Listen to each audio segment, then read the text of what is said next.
Thank you, Mr. Chairman. The principal reason why we think economic growth will be slower over the coming decade than it was in previous decades is, as I mentioned in my opening statement, slower growth of the labor force, primarily because of demographic trends. But federal fiscal policy will play some role as well. But we've known those things over the past several years.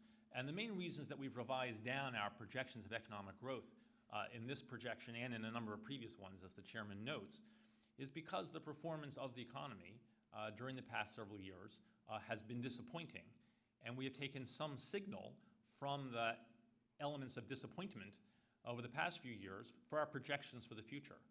In particular, for this forecast, we have observed that actual productivity growth has been a good deal weaker than we thought the potential productivity growth of the economy could be. And some gap between the actual productivity growth and the potential growth would be expected in a weaker economy because if businesses don't feel a strong demand for their goods and services, their workforces aren't generally pushed as hard. But there was a growing divergence between the path of productivity growth we thought the economy could be on and the path that it was on. And because the economy has been improving, that gap should have been narrowing, not widening.